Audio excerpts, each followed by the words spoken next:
আজ আমরা শুনবো আমাদের ভারতের এক সত্যিকারী রাজার গল্প, যিনি ছিলেন অসাধারণ সাহসী, অদম্য যোদ্ধা, আর তার ছিল অপরাজেয় মনোবল আর হৃদয় ছুঁয়ে যাওয়া প্রেমের গল্প।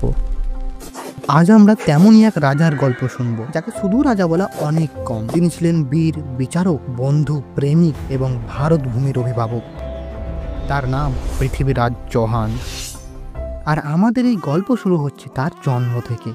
পৃথ্বীরাজের জন্ম হয়েছিল রাজপুত বংশে। রাজপুত বংশে জন্ম হওয়া মানেই শুধু শেখার সুযোগ, কিন্তু পৃথ্বীরাজ অন্যদের থেকে আলাদা ছিল। বাকিরা যেখানে ঘন্টাখানি প্র্যাকটিস করে ক্লান্ত হয়ে যেত, পৃথ্বীরাজ ঘন্টার পর ঘন্টা ঘোড়সওয়ারি আর ধনুর চর্চা করতেন। তিনি বলতেন, যোদ্ধা হতে গেলে শক্তির সাথে চাই শৃঙ্খলা, মনোযোগ আর আত্মবিশ্বাস।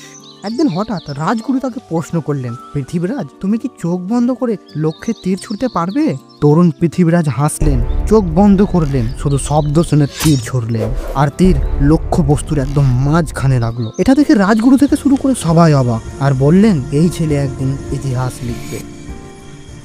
পৃথ্বীরাজ ছোট বয়সেই রাজা হয়েছিল। তখন তার বয়স কম ছিল। তখন রাজা হওয়া খুব কঠিন, কিন্তু পৃথ্বীরাজ সাহসী সিদ্ধান্ত নেন এবং রাজা হন। তিনি রাজা হয়েও কখনো অহংকার করেনি। তিনি রাজ্যের প্রতিটি মানুষকে নিজের পরিবারের সদস্য ভাবতেন। বৃষ্টিতে কৃষক ক্ষতিগ্রস্ত হলে সাহায্য করতেন, দরিদ্র মানুষ খাবার পেতেন, আর অপরাধী কখনো ছাড়া পেতেন না। পৃথ্বীরাজ ন্যায়পরায়ণ ছিলেন, আর তাই তার প্রজারা তাকে জনতার রাজা বলে রাখত।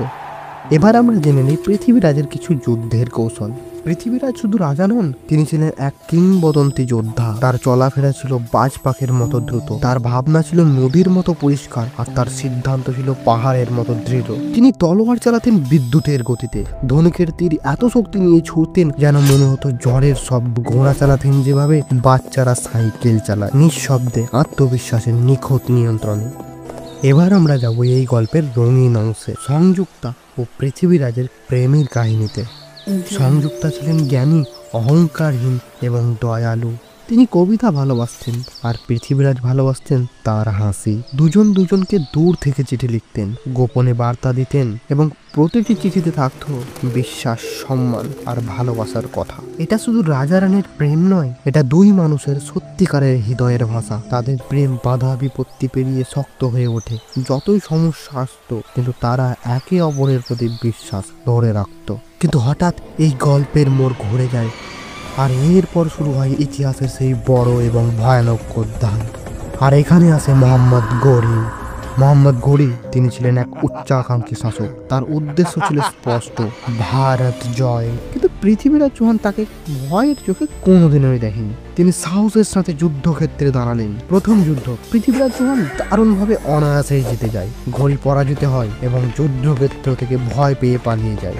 কিন্তু মোহাম্মদ ঘোরি হাল ছাড়ার লোক নয়। সে অনেকবার সেনাবাহিনী নিয়ে বারবার আসে এবং যুদ্ধ হয়। আর প্রতি যুদ্ধে মোহাম্মদ ঘোরি পৃথ্বীরাজ চৌহানের কাছে পরাজিত হয়। কিন্তু পৃথ্বীরাজ মোহাম্মদ ঘোরিকে না তো কোনোদিন বন্দি করেছিল, আর না তো কোনোদিন যুদ্ধক্ষেত্রে তার প্রাণ কেড়ে নিয়েছিল। আর এটাই ছিল পৃথ্বীরাজের এক বড় ভুল। রাজ্যের মধ্যে রাজনৈতিক বিভাজন তৈরি হয়। কিছু নিজের লোক রাজাকে সমর্থন করতেন না, আর এই দুর্বলতার মধ্যেই দ্বিতীয় যুদ্ধ হয়। আর এই যুদ্ধই আমাদের ভারতের ইতিহাস বদলে দেয়। পৃথ্বীরাজ আহত হন, ক্লান্ত হন, আর শেষ পর্যন্ত পৃথ্বীরাজ চৌহান তিনি বন্দী হন মোহাম্মদ ঘোরির কাছে।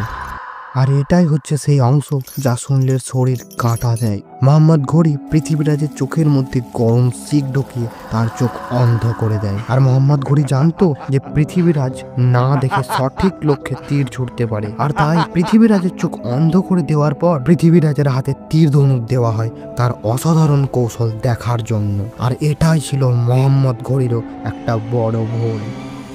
পৃথ্বীরাজের বন্ধু কবিচাঁদ তাকে সাহস দেন। কবিচাঁদ বলেন, তুমি চোখ দিয়ে নয়, হৃদয় দিয়ে লক্ষ্য দেখতে পারো। অন্ধ পৃথ্বীরাজ ঘোরির কণ্ঠস্বর শুনে তীর ছোড়েন, আর তা সোজা গিয়ে লাগে মোহাম্মদ ঘোরির বুকের মধ্যে। আর সেখানেই মোহাম্মদ ঘোরি মারা যায়। আর তারপর পৃথ্বীরাজ এবং কবি তাদের নিজেদের প্রাণ ত্যাগ করে দেয়। এটা শুধু যুদ্ধ ছিল না, এটা ছিল ন্যায়ের প্রতীক, সাহসের প্রতীক। পৃথ্বীরাজ চৌহানের গল্প শুধু রাজা আর যুদ্ধের গল্প নয়, এটা শেখায় সাহস হারিও না, সত্যের পাশে দাঁড়াও, নিজের মানুষকে ভালোবাসো, দায়িত্বকে সম্মান করো, আর কখনো আত্মসম্মান থেকে পিছিয়ে যেও না। সাহস ছোটদেরও হতে পারে, বড়দের শেখায় যে ইতিহাস শুধু অতীত নয়, আজকের পথ দেখায়।